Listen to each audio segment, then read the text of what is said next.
nyuruh kita untuk wajib pilih Anies. Gak masalah, itu adalah hak dia. Yang jadi masalah alasannya.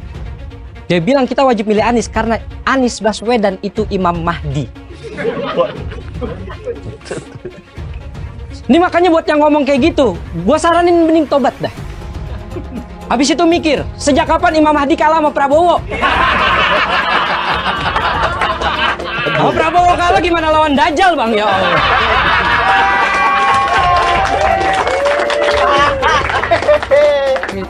Dam doa dari Willy Albert Malioboro. Semoga tahun 2024 Pak Anies jadi presiden. Pak Anies, aku berharap engkau mengerti malam ini sukses ya. I love you. Kasih dihancurkan oleh siapa? Jokowi adalah sumber apa? Masalah atas NKRI, masalah untuk negara ini. Bahkan kita datang ke sini dengan hati nurani, dengan ongkos sendiri, tanpa dibayar, tanpa kita dilibatkan oleh pihak-pihak tertentu. Tapi mereka di sebelah adalah apa? Mahal bayar. Ini adalah situasi terkini di depan gedung DPR RI. Dari sekian banyak penyampaian aspirasi, dari berjilid-jilid diskusi, belum ada solusi untuk negeri ini.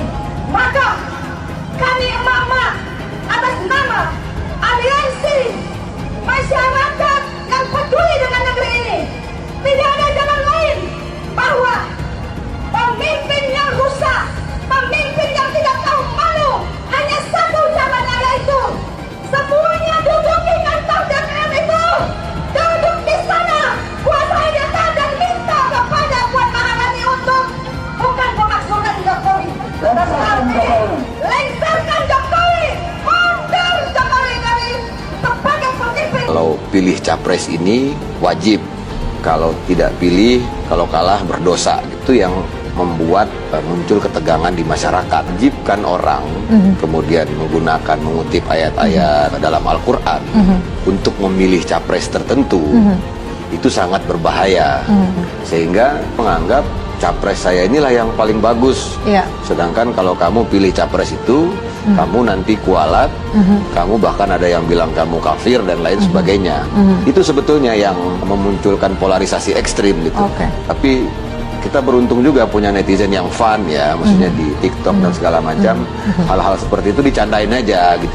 Jadi kalimat jangan pilih saya kalau kamu tidak suka itu sering disampaikan oleh Pak Prabowo. Itu maksudnya biar kamu tidak ada paksaan gitu loh. Kalau kata Pak Prabowo itu kita pemilu ini menambah kawan baru gitu, bukan mengurangi teman. Apa gereja? Ini apa? Kalau saya agama Islam Betawi. Kita dibohongin selama 10 tahun, pembohong lagi. Ada apa dengan gereja, Pak? Masalahnya Jokowi itu Cina banyak. Kita dibudakin zaman Soeharto, Cina lagi, jangan sampai Cina lagi. Nah, itu rasis itu. Zaman Soeharto nggak ada kecurangan, sah. Presiden, ini pembohong. Bohongin rakyat tau nggak? Kita akan mendeklarasikan kemenangan amin dengan perincian sebagai berikut. Anies mendapatkan suara 54%.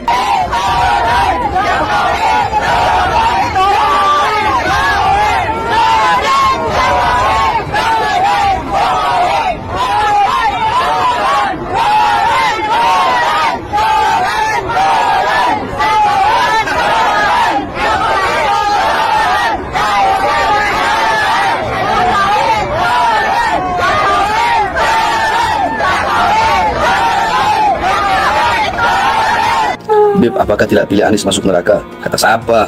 Siapa yang ngomong begitu? Ini negara demokrasi, orang bebas mau pilih siapapun. Kan udah pernah bahas di ceramah itu.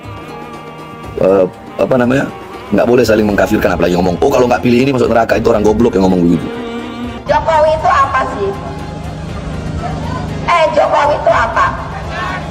Ya Allah, dia itu seperti boneka golek, ditata ke sini ditata ke sini tapi sebenarnya lebih pinter anak saya loh. Bener apa enggak? Lebih pinteran anak saya, anak TK. Masa 1 ditambah 1 berapa? Dia bilang 11. 1 ditambah 1 gua 11. Otaknya di mana? Otaknya di mana? Goblok kalian. Tolong. cuma 11. Goblok apa enggak? Tolol apa enggak? Saya menentang politik identitas karena bagi saya politik identitas dengan membawa-bawa agama itu mempermainkan agama. Mengajak-ngajak orang untuk ikut demi agama, padahal yang ngajak ini sebetulnya mencari dunia, yaitu jabatan dunia. Kepada orang banyak katanya ngajak-ngajak, kalau ikut saya masuk surga, nyoblos saya masuk surga, tidak nyoblos saya neraka, tidak berhak disalati kalau mati misalnya. Ini mempermainkan agama. Mau jadi apa kita tanpa amin? Mau jadi apa kita tanpa amin? Mau jadi apa kita semua tanpa amin? Apa kata dunia Indonesia tanpa amin? Alhamdulillah pada amin. Emang yang punya surga kelompoknya pendukung Pak Anies? Hah? Iya. Ngapain lama-lama di dunia? Ngapain? Kalau katanya dijamin masuk surga, Pihak kami 01 sudah menang, tapi dikelebongkan. Biadab KPU, biadab KPU. Jangan pengadab KPU. Kalian keluar. Jangan jadi pecundang. Kalian tuh pecundang. Kemarin 2019 kami asli membela Prabowo. Kami jadi gembel. Kami tidur di jalanan pakai kardus. Tapi aku perjuangkan. Dia akhirnya masuk ke tumberan yang sama. Dia apa? Dia nggak tahan dengan oposisi. Sekarang aku perjuangkan 01. Aku perjuangkan Anies Baswedan. Kami perjuangkan Bapak Anies Baswedan itu udah menang. Lawan dia. Lawan.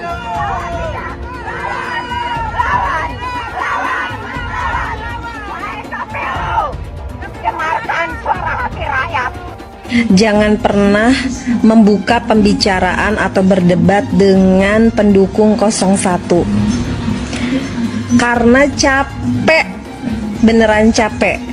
Mereka itu kalau berdebat nggak apple to apple, selalu bawa-bawa agama. Seolah-olah mereka mengkotak-kotakan dirinya sebagai pendukung dengan agamanya yang kuat dan lebih soleh daripada pendukung paslon-paslon yang lain. Jadi kan percuma ya, kalau kita berdebat pun tidak debat yang nyambung. Kan mereka ini kemarin bilang bahwa Anies Baswedan ini Imam Mahdi. Terus kemarin kampanye juga bilang bahwa Malaikat Jibril sudah merestui Anies Baswedan ini sebagai hambanya Allah yang ditunjuk untuk memimpin negara ini. Nanti lama-lama mereka dipanggil sama malaikat Israel.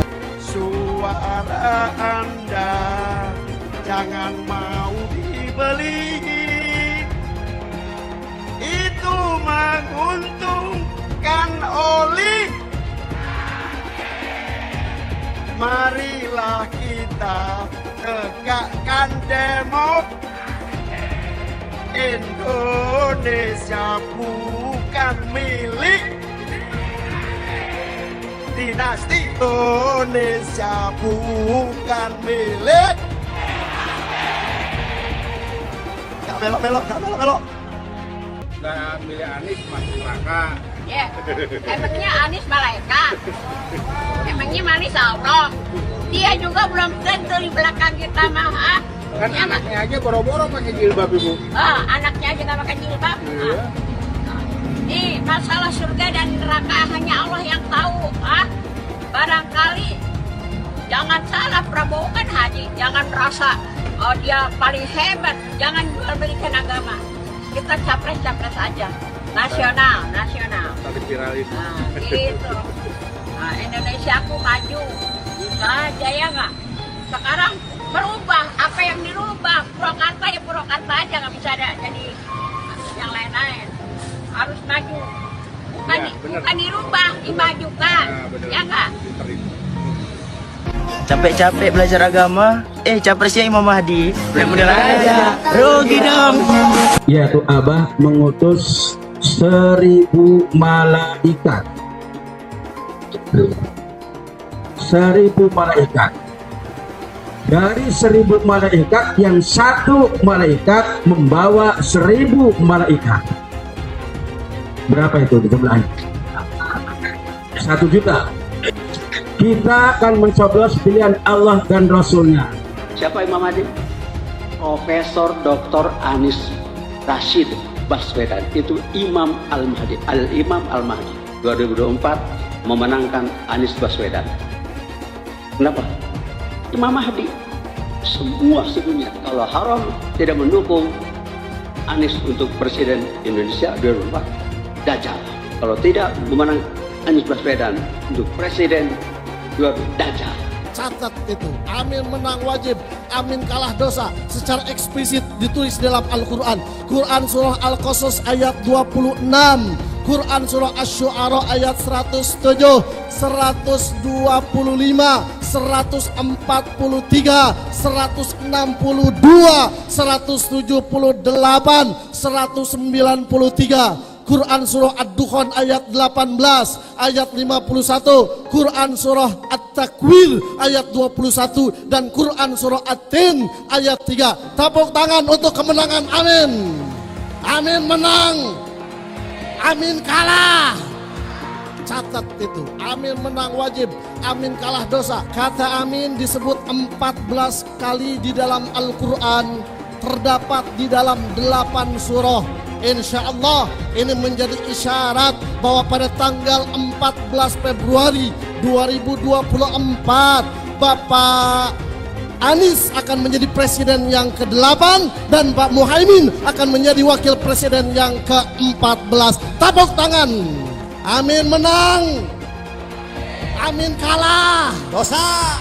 Hidup amin, hidup amin, caplos amin, menangkan amin, amin menang 1 putaran, amin, amin, amin menang wajib, amin kalah dosa, amin menang, amin kalah dosa. PKB sekarang, PKB-nya itu yang diambil Muhaimin Iskandar dicuri. Yang tidak mendukung Anies sebagai presiden harus dipertanyakan keislamannya. Hamba itu namanya Anies Baswedan. Dia akan panggil malaikat Jibril. Wahai Jibril, aku mencintai hambaku yang insya Allah namanya Anies Baswedan. Kabarkan kepada seluruh umatku, seluruh makhlukku, bahwa aku mencintai Anies Baswedan.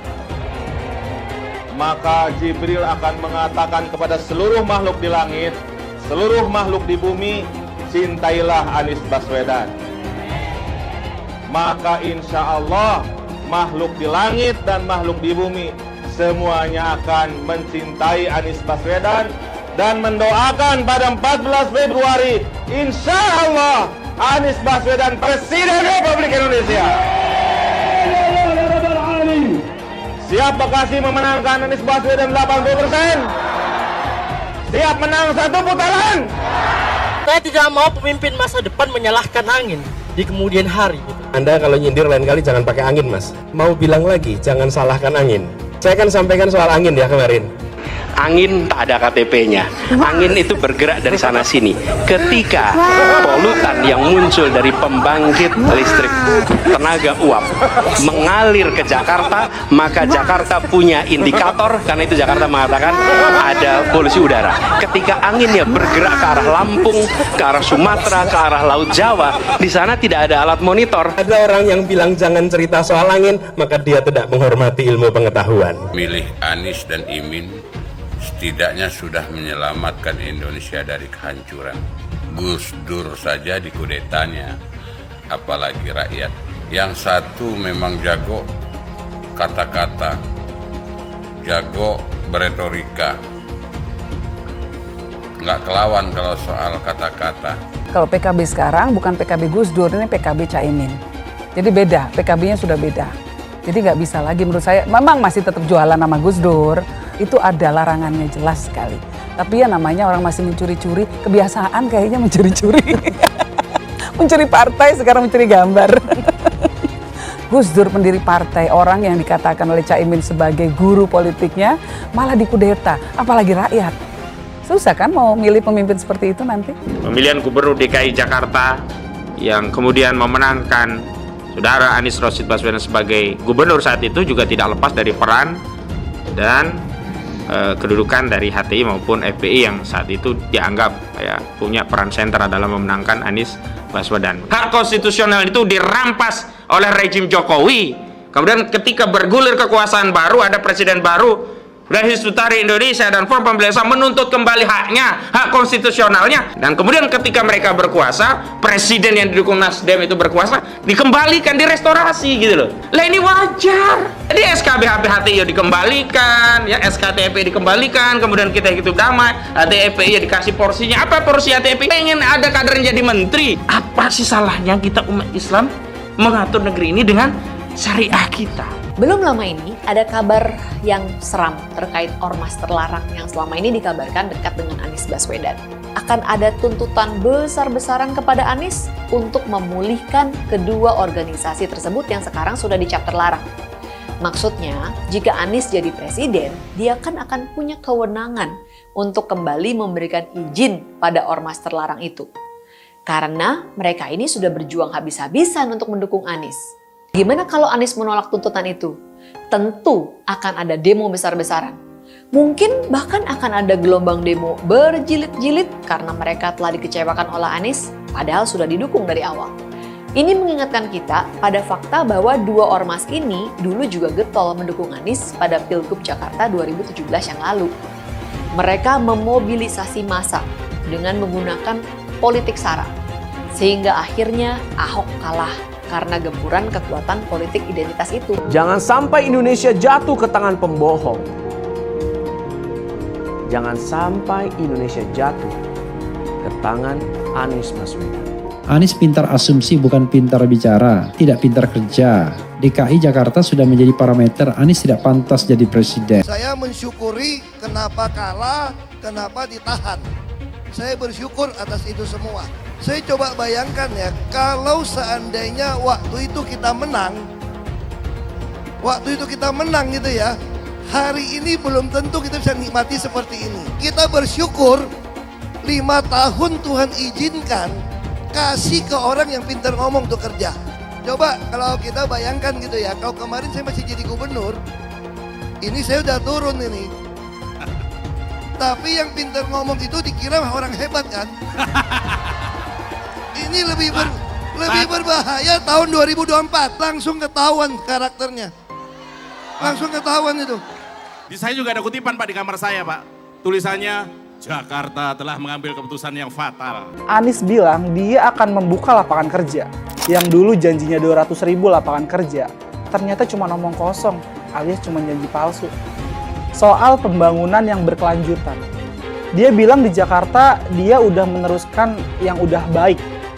Lu jangan percaya ya, itu ngibul. Faktanya nggak seperti itu loh. Belum lagi nih, program penanggulangan banjir. Jadi di daerah Jakarta itu ada daerah yang sebelumnya udah bebas banjir. Pas Anies mimpin, kok bisa-bisanya daerah itu banjir lagi? Gimana nggak banjir kalau kalinya udah nggak pernah dikeruk sama dibersihin, Pak? Kalau soal Jakarta, gue bisa bicara banyak deh. Jadi gue saksi bobroknya kepemimpinan Anies di Jakarta. Dan gue bisa pastiin, omongan manisnya Anies soal apa yang dia lakukan waktu mimpin Jakarta itu banyak ngibulnya. DKI yang kita harapkan, Anies Baswedan yang begitu jelas Islamnya. 4 tahun 8 bulan jadi gubernur. Mana peraturan pergub saja yang melarang miras? Mana perda Islam apalagi? Yang akhirnya tidak berani juga menegakkan hukum. Banjir tetap banjir, macet tetap macet. Kriminalitas Jakarta, Anda tahu 2 menit sekali terjadi pencurian. Sekarang orang sedang euforia, dia mau dicapreskan. Bagaimana umat terjebak lagi, bodoh lagi, masuk lagi. Kalau misalnya memang Anies itu mau maju dan dia tekad mau menegakkan hukum Islam dan menyatakan perlawanan, saya tunggu. Tapi dia tidak lakukan itu. Bapak Politik Identitas Indonesia Anies Baswedan, Bapak Intoleransi Indonesia Anies Baswedan, jangan lupakan, jangan terlena, jangan sampai dia pecahkan kita dengan dagangan ayat dan mayatnya. Air itu turun dari langit, turunnya ke atap rumah langsung sumur bor, bukan ke sungai dan ke laut. Jangan hanya konsentrasi pada pembangunan benda-benda mati yang indah difoto dan bisa ditunjukkan dalam 5 tahun hasilnya. Kalau kita mau menilai sebuah janji, maka lihat janjinya atau lihat kenyataannya. Dulu janjinya apa ya? Dan ini aneh, betul-betul aneh. Ini bukan kampanye, tapi saya sampaikan sini. Di satu sisi menyiapkan jalur-jalur air untuk dikirim ke laut, di sisi lain di lautnya dipasang dengan pulau reklamasi, tinggal tunggu waktu jadi rob, air balik. Dan ini melawan sunnatullah. Kenapa? Air itu turun dari langit ke bumi, bukan ke laut. Harusnya dimasukkan ke dalam bumi, masukkan tanah. Di seluruh dunia air jatuh itu dimasukkan ke tanah, bukan dialirkan pakai gorong-gorong raksasa ke laut. Jakarta telah mengambil keputusan yang fatal. Bukan banjir, itu memang parkir air. Bukan banjir, itu memang parkir air. Masyarakat berkeliling dengan membawa toa untuk memberitahu semuanya, termasuk sirine. KAI Bond 82 miliar. Apa alat transportasi yang dimiliki oleh hampir setiap orang? Alat transportasi yang dimiliki semua orang adalah kaki. Kalau seandainya orang Jakarta percaya Pak Anies jadi gubernur pun, saya berani jamin kok dia akan lakukan normalisasi yang sama seperti saya lakukan kok. Gak usah bohong lah. Ketika air sampai di muara, maka siap untuk dipompa ke laut. Pancasila Soekarno, ketuhanan ada di pantai. Anak Tuhan dari mana? Kalau Yesus anak Tuhan, bidangnya siapa? Besok di seluruh wilayah Indonesia kami katakan dan Iblis hanya menggoda orang yang beriman. Makanya jarang-jarang orang kafir kerasukan setan. Yang kerasukan setan itu orang baik-baik. Jarang, saya belum pernah nengok Cina kerasukan setan. Pernah tak Ahok itu kerasukan setan? Enggak, setannya juga. Karena sesama setan dilarang saling menggoda. Karena di salib itu ada jin kafir. Haleluya. Kepalanya ke kiri apa ke kanan?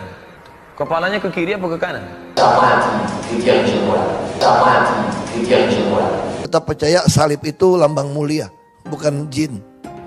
Kok ketawa? Aku nggak nyindir siapa-siapa loh. Saya nggak pernah mundur untuk kebenaran, keadilan, kejujuran, dan peri kemanusiaan. Gue nggak pernah mundur. Dan gue nggak pernah takut juga sama lu. Siapapun yang rasis, gue akan hadapin. Karena rasis itu tidak berperi kemanusiaan. Sama saya ditanya dulu kan, kamu nyesel nggak statement kamu di Pulau Seribu sehingga masih masuk penjara? Tidak pernah nyesel. Karena saya mengatakan kebenaran. Anies menuduh Jokowi melakukan penjagalan. Padahal Anies lupa pada rekam jejaknya sendiri di tahun 2017, di mana Anies melakukan penjagalan terhadap Ahok. Semua cara dilakukan, termasuk melakukan politik identitas berbasis agama, sampai-sampai menggunakan kelompok FPI, HTI, dan kelompok intoleran lainnya. Sudah barang pasti, Anies tidak akan melanjutkan program-program Jokowi. Legasi-legasi dari Pak Jokowi akan dihancurkan oleh Anies. Programnya akan diacak-acak oleh Anies Baswedan. Lihat Jakarta, hancur semua. Semisalnya Anies menang, maka ibu kota baru atau IKN nggak akan jalan. Pembangunan akan di-stop. Kita bisa melihat rekam jejak Anies saat menjabat di Jakarta selama 5 tahun. Tidak ada satupun janji yang dipenuhi dan tidak ada kinerja yang bisa dibanggakan. Dari DP 0%, GOC, kelebihan bayar, Formula E, banjir, sumur resapan, jalan rusak, dan gonta-ganti nama jalan. Jika Anies menang, maka FPI dan HTI, Ormas Khilafah, akan kembali. Apa kita mau Pancasila diganti oleh Khilafah? Bagian Indonesia Timur yang mayoritas non-muslim pasti tidak akan setuju dengan Khilafah. Mungkin Indonesia akan bubar jika Anies memimpin. Perkataan Ahok sudah terbukti dan Jakarta sudah menjadi korban. Jangan biarkan Indonesia menjadi korban kibulan Anies Baswedan. Sekarang nih PSI punya nama baru, Partai Salah Input. Nama lainnya lagi, Operasi Sayang Anak. Ini tentu saja sindiran buat PSI yang dianggap karena dapat dukungan dari Presiden, perolehan suaranya terus melaju sehingga akan melampaui 4%. Yang bikin kisah dongeng itu tentu saja adalah para pembenci PSI atau pembenci Pak Jokowi atau pembenci Kaisang Pangarep. Jadi ceritanya nih, pada sekitar tanggal 20-an Februari, publikasi data rekapitulasi suara di KPU sempat dihentikan. KPU nampaknya merasa harus membenahi dulu urusan publikasi data itu gara-gara ada keanehan suara di banyak tempat. Karena itu, ketika di awal Maret ini, suara PSI yang dipublikasikan dalam situs KPU menunjukkan kenaikan yang signifikan, sumpah serapah pun segera dilontarkan. Padahal kenaikan suara itu sebenarnya biasa-biasa saja. Suara PSI mengalami kenaikan secara konstan. Sebenarnya sih nggak besar-besar amat sih. Sekitar 0,08% per hari. Jadi naik dari sekitar 2,6% pada 25 Februari menjadi 3,13% pada 3 Maret. Kemudian muncul tuduhan bahwa kenaikan luar biasa ini terjadi karena kecurangan. Bahkan ada media yang menunjukkan seolah di beberapa dapil ada ketidaksesuaian antara jumlah suara di formulir C1 dengan yang diumumkan di website KPU. Mereka pada dasarnya takut kalau PSI sampai bisa masuk parlemen. Karena itu mereka berdoa setiap saat agar suara PSI dalam pemilu ini tidak bakal mencapai minimal 4% dari total suara nasional yang adalah parliamentary threshold dalam pileg. Nah, seperti yang saya bilang, ini langsung menimbulkan respons mengerikan melalui medsos dan juga di media massa. Muncullah kata-kata superlatif seperti suara PSI menggelembung, suara PSI melangit, melonjak, mencurigakan, atau suara PSI naik luar biasa. Bahkan ada yang sampai bilang, kalau PSI sampai lolos ke parlemen itu adalah skandal. Mereka merujuk pada hasil perhitungan quick count yang menunjukkan suara PSI hanyalah maksimal 2,9%. Jadi kalaupun ditambahkan dengan margin of error 1%, suara PSI seharusnya hanyalah mencapai 3,9%. Agar lebih dramatis, media menampilkan pendapat para tokoh baik dari parpol maupun influencer non-partai yang menyatakan tidak mungkin pelonjakan suara begitu cepat bisa terjadi. Tokoh dari lembaga survei tertentu ikut nimbrung bilang, menurut perhitungan ilmiah, PSI tidak mungkin bisa lolos ke parlemen. Nah, kalau ternyata suara PSI naik terus menuju 4% atau lebih, artinya ada kejanggalan yang tidak bisa dijelaskan atau bahkan menunjukkan kecurangan. Maka lengkaplah tuduhan terhadap PSI. Saya sendiri terpaksa harus mondar-mandir diundang ke berbagai acara talk show dan podcast. Beberapa kali di talk show televisi saya harus menghadapi sejumlah narasumber yang menunjuk-nunjuk hidung PSI, seolah-olah PSI jelas adalah penjahat yang merampok suara partai lain. Dan itu semua dilakukan di bawah pimpinan Presiden Jokowi. Itu semua tentu saja adalah omong kosong berskala raksasa. Saya akan komentari satu persatu. Pertama, soal kenaikan suara PSI itu extraordinary dan tidak bisa dijelaskan dengan akal sehat. Ini bagi saya mengarang bebas. Kenaikan suara PSI cuma sekitar 96.000 per hari. Dan itu sangat bisa dijelaskan karena sekuen kerja KPU. Tambahan suara itu tidak terjadi karena PSI mencari tambahan suara di lapangan. Pertanyaannya, mengapa sekarang ketika kenaikan 0,08% per hari dialami PSI, tiba-tiba saja dianggap terjadi kejanggalan yang tidak bisa dijelaskan dengan akal sehat? Loh, di mana letak anomalinya? Lantas kalau ditanya, mengapa kenaikan itu tidak terjadi pada partai-partai lain? Ya bagaimana mungkin PSI tahu jawabannya? Bahkan KPU pun saya rasa tidak tahu jawabannya. Ini proses alamiah saja.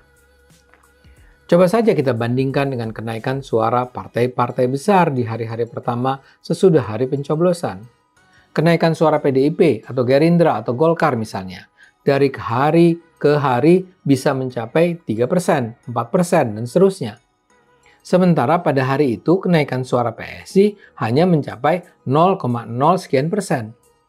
Dan ketika itu sangat tolol kiranya kalau ada yang menganggap kenaikan suara partai-partai besar itu tidak masuk akal. Di sisi lain saya juga harus bertanya, kalaulah apa yang diberitakan media itu benar, apakah ketidaksesuaian hanya terhadap suara PSI atau suara partai-partai lain? Di WhatsApp grup PSI misalnya, saya justru membaca ada gejala sebaliknya. Di beberapa daerah, suara PSI justru seperti dipangkas. Jadi misalnya saja suara sebenarnya adalah 10, tapi ternyata di catatan total suara hanya tercantum 1 suara. Hasil quick count adalah sebuah peramalan ilmiah yang tentu saja tingkat keakuratannya tidak pernah 100% kalau masih menggunakan sampel. Dalam survei-survei yang ada di Indonesia, selalu diakui ada 5% kemungkinan hasil peramalan mereka salah. Jadi kalau hasil quick count adalah 3,9%, itu tidak pernah berarti suara PSI tidak mungkin mencapai 4%. Jadi poin saya, kesalahan serupa bisa saja terjadi dalam beragam bentuk berbeda dan menyangkut berbagai partai berbeda. PSI tidak memiliki sedikit pun otoritas untuk memeriksanya dan mencampur tanganinya. Jadi kejanggalan-kejanggalan semacam itu layaknya ya dilaporkan saja ke Bawaslu tanpa harus menuduh bahwa kejanggalan itu adalah bukti kecurangan PSI. Terus soal perbedaan suara dengan hasil quick count. Terus terang ya, menurut saya pernyataan bahwa berdasarkan quick count PSI pasti tidak lolos ke parlemen adalah pernyataan yang diwarnai kegenitan intelektual. Biasa-biasa sajalah. Janganlah para ahli ilmu politik dan statistik itu merasa bisa mengetahui kebenaran secara absolut. Jokowi takut legasinya dirusak Anies Baswedan. Lihat Jakarta, hancur semua. Lihat saja misalnya di Jakarta. Anies menghancurkan semuanya. Legasi-legasi dari Pak Jokowi akan dihancurkan oleh Anies. Programnya akan diacak-acak oleh Anies Baswedan. Wajar-wajar saja jika Jokowi dalam pusaran ketakutan ketika masa kekuasaan berakhir di tahun 2024. Sudah barang pasti, Anies tidak akan melanjutkan program-program Jokowi. Semisalnya Anies menang, maka Ibu Kota Baru atau IKN nggak akan jalan. Pembangunan akan di-stop. Legasi-legasi Jokowi akan hancur.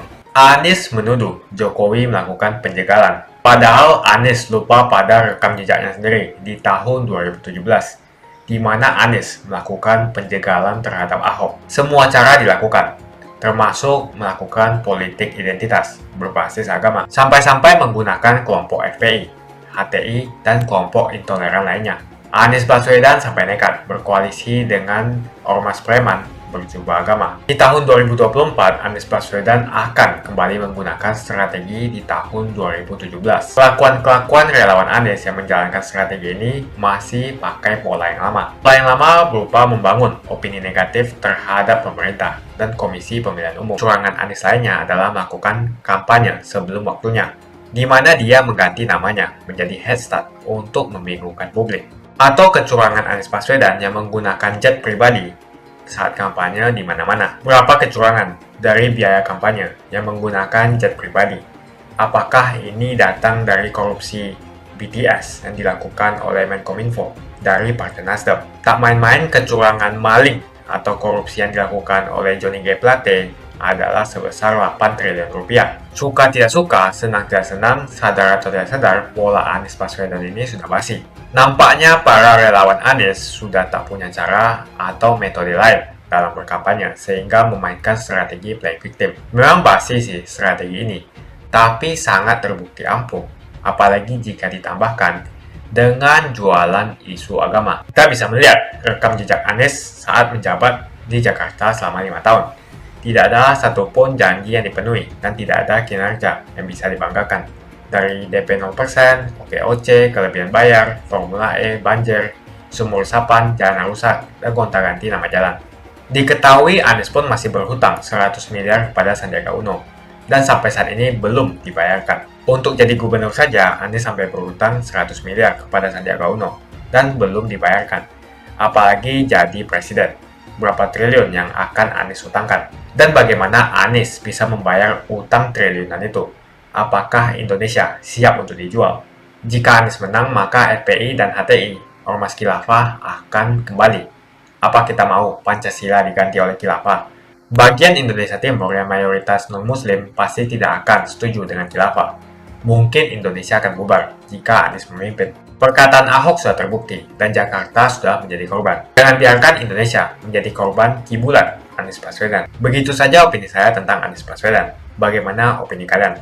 Tuliskan di kolom komentar. Pastikan kalian semua menekan like di video ini, dan jangan lupa bagikan video ini ke teman dan family Anda supaya mereka semua mengetahui tentang informasi ini. Tekan tombol subscribe dan bunyikan lonceng notifikasi supaya kamu tidak ketinggalan.